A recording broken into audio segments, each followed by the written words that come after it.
Welcome back to another hour-long documentary on your favorite tank-themed unboxing simulator. On kind of a more serious note, I guess, I just want to start by saying this isn't a bandwagon sort of video for anything. I'm not gonna make the 30th Why World of Tanks is Dying video that YouTubers so lovingly make when Wargaming makes a new premium or new box for people to open. So, fun story, right? Halfway through writing this script, guess who uploaded their 4th video on why World of Tanks is dying, or similar? Crazy, right? Almost as if this stuff writes itself. This is a video that has stemmed from the past few years of playing every aspect of this game, as well as seeing it firsthand while using my mod pack over the past 2 years.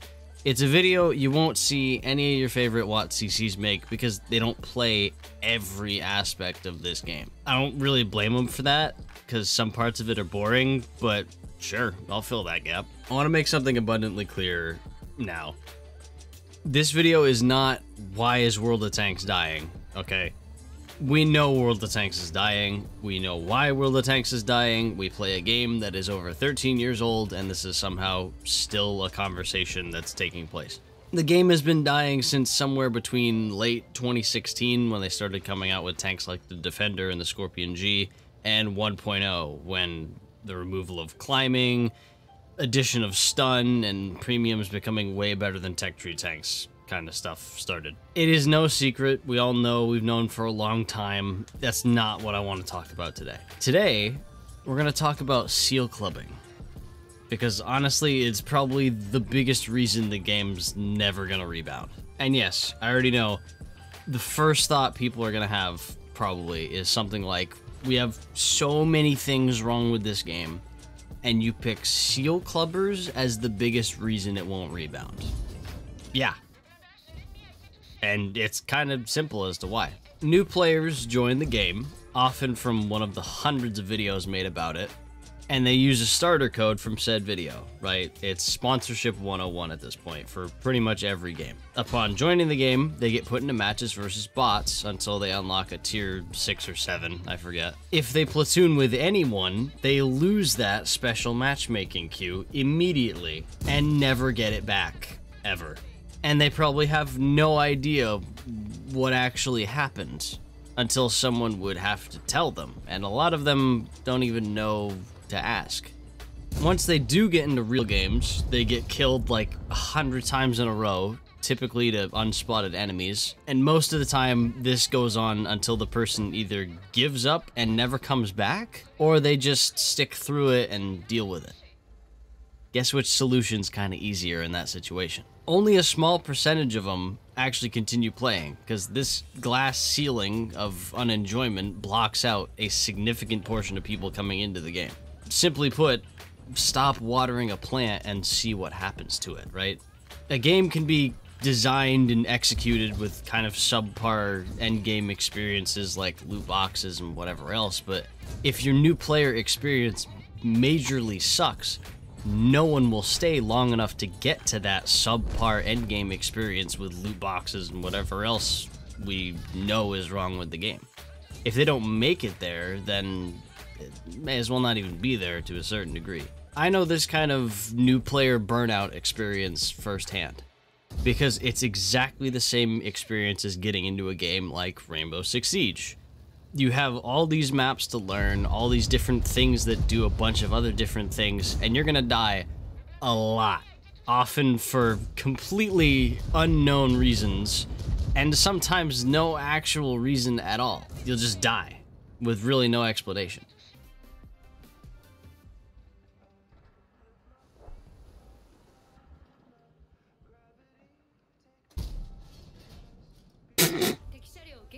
Oh, why? That guy could have the game installed for an hour. These are two extremely unforgiving games that I can easily see someone giving up on, especially since I too am that person. I gave up trying to play Siege. It got way too frustrating for me to try and figure out what anything does. And it would require spending way too much time trying to figure all of it out to actually enjoy the game. Tanks is pretty similar. Anyway. Enough about Siege. I don't play it either way anyways, but you kind of get the comparison. But what you'll extremely commonly find in well, the tanks anyways, is people in Panzer S-35s, T-127s, MKAs, T-67s, M10 RBFMs, ELCs, LEFs, M44s, Panzer 38Ts, Matildas, Su-76 GFDs, Panzer 54s, the list goes on and on and on and on. Honestly, it doesn't really matter, they're just picking the best tanks they can. And a lot of the people you'll find in those tanks play only those tanks. I keep a list kind of just as a joke that I break out every 3 to 4 months. I've mentioned it on stream before. All it is for keeping track of battle count numbers of the people I find in T-67s and M10 RBFMs. And I have it split by NA and EU as well, because I've played on EU as well. I only write down the number of games they had, and I only write it down if I found that person playing that tank in that battle. I didn't go out and look for it. There is no number in there that is looked for. They could have 3 games in it or thousands. I write down either way. The really disappointing thing with that is finding seasoned seal clubbers as commonly as finding people playing it for like the first time or almost the first time. Some of them are even proud of it. Some of them really don't have a choice. It's a tough judgment call of knowing who you're up against when you see one. Just as an example, and I do not have footage of this, I found an FCM 36 Pack 40 on a game on Lakeville sitting behind the spawn with like 8,000 something games in it. And I was gonna ask him why were they basically ruining the game for new players by doing that. It's an extremely kind of unfair strategy and just kind of annoying for everybody involved. And I was gonna say something, and then I saw the clan he was in. Now, I don't remember the exact name of the tag, and even if I did, I would not mention the clan specifically in this case, because it was a clan for disabled veterans.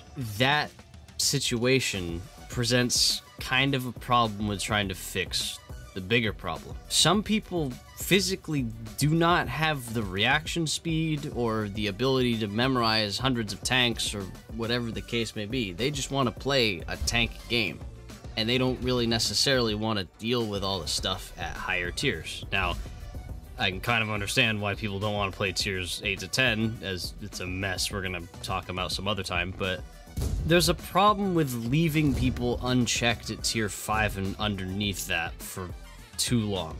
Recently, I've been trying to ace a bunch of the tier 1 to 4 tanks that I haven't gotten around to yet, and let me tell you, it has been utterly miserable. Finding the same 4 or 5 tanks at tiers 2 and 3, often firing full gold for some stupid reason I'll never understand. It's such a burnout. Like, as someone who's played this game for 12 years, done all this stuff, I used to be that guy at tier 2 playing the T-18 before it got technically removed from the game, and then kind of quit doing it after that. And coming back, it is miserable down at these tiers finding this all the time. On top of that, they really don't set players up for success while they're trying to deal with all these people they're finding. For starters, the choice of equipment makes no sense. Why can you put like bond and bounty equipment on a tier 4, but not a gun rammer? You can't put a gun rammer on anything at tier 4 or below. The gun rammer is, and always has been, the most used piece of equipment in the entire game, bar none. And players don't get to use it until tier 5. And it is not mentioned until almost that point. Secondly, since I just mentioned it a couple seconds ago, gold ammo. And yes, I know, this is a decade-long discussion at this point. What I'm referring to is completely separate from that whole thing, which, to sum it up as brief as possible in this context, why is it even offered at these tiers? At this point, there is nothing an M3 Stuart needs gold for. You can say the Panzer IIJ, but the Panzer IIJ is not going to be penning you either if there's no gold, so what's really the big deal there? When a new player starts the game, they will recommend you the closest nation to your region. If you download the NA client, you'll be recommended a Stuart when you start the game. If you download an EU client, you'll be recommended the Panzer IIIe. If you decide to go with the Panzer IIIe, the tank immediately following it is the Panzer IIIJ. And this is where that problem gets real noticeable. The Panzer IIIJ has like 82 guns, but we're gonna just look at the top one, which looks like this. 70 damage, good rate of fire, 67 standard pen, and 130 gold pen. Why is that? Why does the second tank people will ever play most of the time have double the gold pen as standard? Why are players even allowed to fire better ammunition that costs 66 times as much as the other ammo type they're allowed? They're either never going to use it, or they're going to use only it and run out of money extremely quickly. There is no situation here where the new players win, or have it even be close to fair at all. Nor is there any situation here where the new players really have a fighting chance of any kind like this. The solution to that problem, or at least the best one I can think of, because if you just turn it off, that's not a solution either. A Panzer IIIJ having 67 pen cannot fight a Matilda, just plain and simple. And the Matilda will win that every single time. So you can't just turn it off. But the best solution I've thought of is to combine the shells, sort of. Keep them both, take advantage of what each one brings to the table, take the average of their pen values, and that's the new value. A couple tanks would have to be rebalanced a little bit, like the previously mentioned Panzer IIJ, but in the long run, that'll be huge. Because now you can teach players, okay, AP shells have what's called good normalization values, which makes the angle of armor less important. But heat shells don't lose pen over distance. Then APCR shells go faster. And you could explain these things to them about what's good, what's bad, and they don't have to spend anywhere from like 30 to 66 times as much. And I'm not making that figure up, by the way. It is literally 66.666 to infinity times more expensive to buy every gold round of ammo in a Panzer IIIJ than it is a standard round. You can load 66 rounds of standard and it's cheaper than 1 round of gold. Now, immediate first thought with doing this solution. What if you have to fight like a KV-1 and you only have 100 pen on your Panzer IIIJ now? Well, first of all, the game should be +1, -1. Now, I think I've said it in enough videos at this point where I don't have to explain why. And if we do that, if the whole game is +or -1, tiers 1 to 4 should then be single tier only. And battles should only have like 10 to 12 people per team instead of 15. Most games on the NA server are already like that, if you don't get up-tiered, so it won't make much of a difference anyway. It's also much more digestible for a new player to know what 10 tanks are doing rather than 15, and there's a lot less variables to keep track of, which should help them. There is still one more little thing. Actually, since Wargaming is changing how crew perks work into something a little fairer, like on an even playing field sort of thing, I don't have to worry about that now. I don't have to come up with an idea for that. The remaining issue we have is view range mechanics. Any player, upon booting up the game for the first time, can go to the Collector tab and buy a Panzer Jag 1, a little rinky-dink tier 2 tank destroyer. They can put binocular telescope on it for 50,000 credits, and food for 20,000 credits.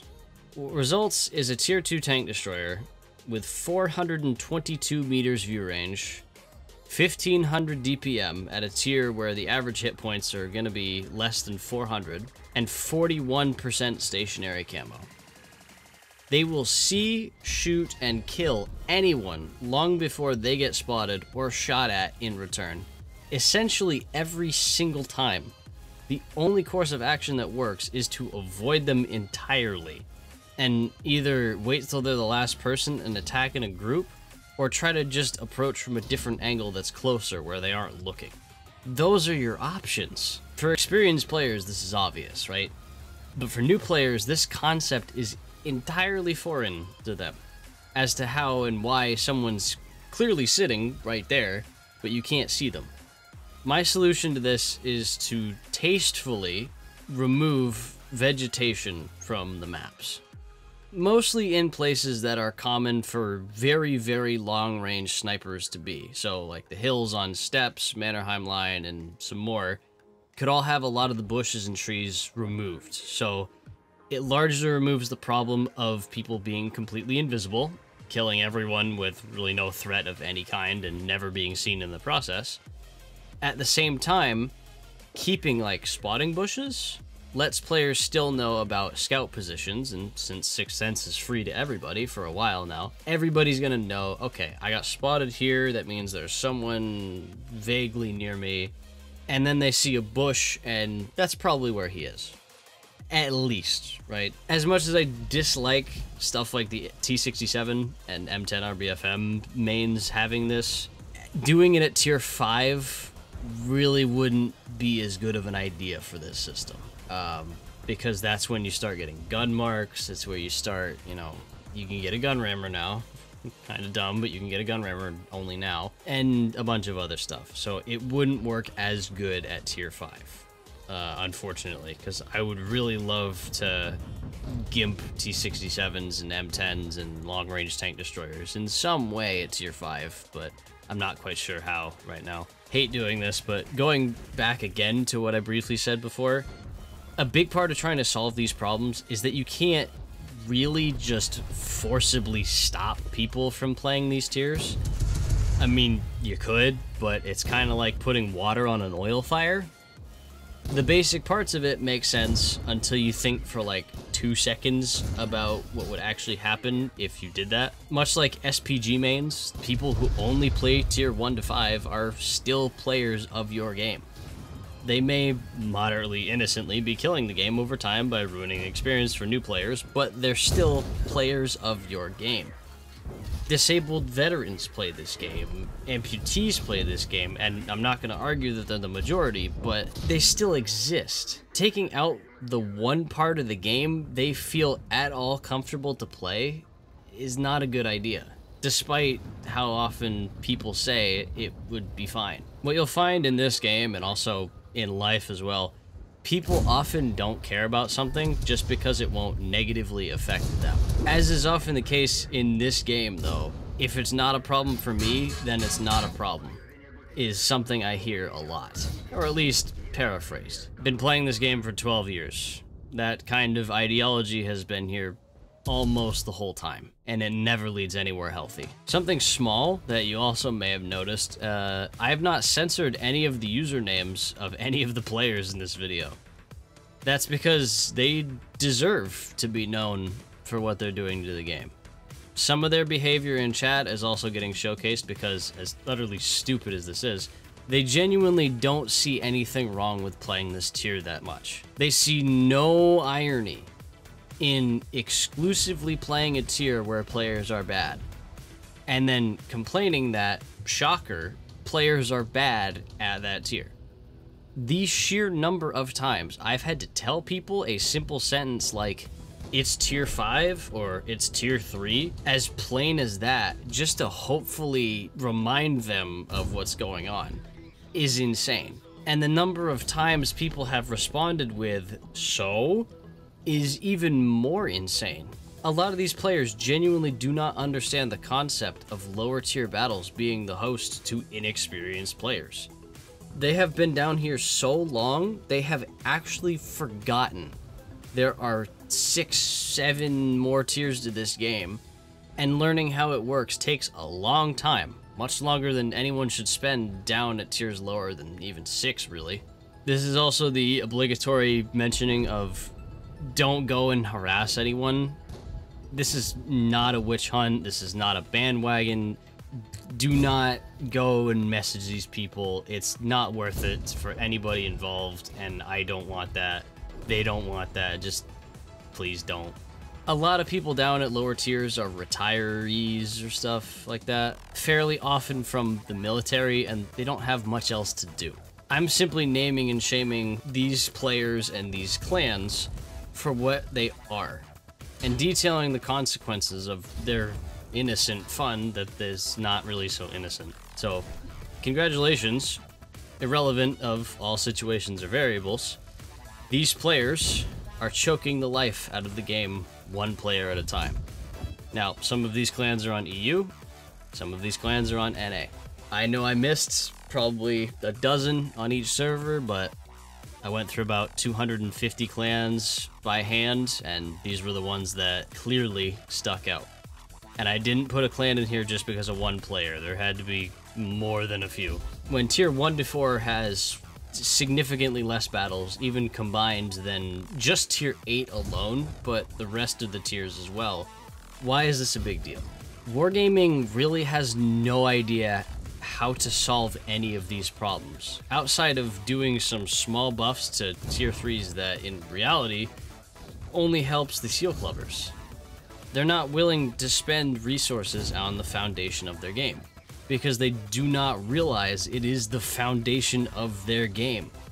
But it is. They can do as many money grab events as they want. That really isn't the core issue. The core issue is that their game is not forgiving enough to warrant new players trying to seriously play it. I've detailed all sorts of problems that are extremely evident within just a dozen games at this tier, which is the background footage of this video, by the way. And there's other ones I haven't even mentioned, like the fact equipment and consumables slowly unlock over time, starting with none at tier 1, then 1 at tier 2, 2 at tier 3, and 3 at tier 4, all the way to 10 at that point. The map pool that you get at these tiers is full of maps that rely on view range and concealment mechanics significantly. The default settings are terrible. You get up-tiered nearly exclusively, anywhere from 50 to 80% of the time.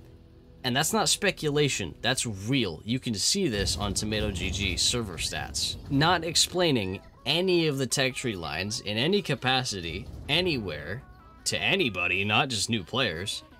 Letting people buy tier 8s and 9s and boxes, even if they have 0 battles in the game. Topography, just topography. I don't want to give it any more time here, but you know what I'm trying to say. Side scraping is never mentioned in the game anywhere. Literally anywhere. Angling your armor is the most basic combat tactic used by players in this game, at every single tier. You'll see people side scrape at tier 3, you will. And it is not mentioned ever. There was a stream where Dustin and myself were playing just a normal platoon battle in 2 T29s, and we got against a player named Eric G. Eric did not have any help in said battle, as he was the only top tier heavy on his team, against both Dustin and myself, who have played our fair share of T29 games. We absolutely butchered Eric in well under a minute, and he had no chance. He was a new player and had absolutely no help from anybody. We genuinely felt bad, so we gifted him a month of premium time, invited him to platoon, and on stream that day, I showed him how some mechanics work. When I was explaining side scraping to Eric, he had no idea what I was trying to tell him, and it's not his fault. I'm willing to bet nearly every single game does not have armor mechanics like this one does, which is another one of the things that makes World of Tanks so unique. Armor having thicknesses where you won't do anything really isn't present in many other games. Most of the time, it's just another health pool sitting on someone's body that you hit until it breaks. Watching Eric try to side scrape made me realize just how bad the tutorial system in this game actually is. It isn't Wargaming's job or any developer's job to teach a player how to play their game in depth, but it is their job to make the game. If the game's tutorial doesn't let people know how to play the game at its most basic function, they probably won't want to. And if new players don't want to play your game, then there we go. Eric has largely stopped playing the game since then, and while I don't know the specific reason, I imagine it, at least partially, had something to do with the fact that it just wasn't enjoyable or rewarding enough to spend time learning it versus doing other things. I can't really say I blame him if that's the case. There's a lot of games where you can just pick up and play, at this point especially. Alternatively, and if I'm being honest, probably more realistic sort of thing, is that he just got busy. Finding and talking to Eric really opened my eyes as to how tough this game actually was, though. And knowing that there's thousands of players like Eric who come to the game and really struggle with it, often to a point of leaving, that's a big deal. And it's something wargaming clearly doesn't think about very much. Because if they did, they'd notice just how bad the experience is. It doesn't take very long to figure out what's wrong with it. It's detailed in the API, their own API that Gold Flag uses for his website that they give him because you can request it. And I've just told them how to fix it. All they have to do is do it, but I don't know anymore if it's a case that they don't know how or if they don't care. And I'm not sure which one would be worse at this point.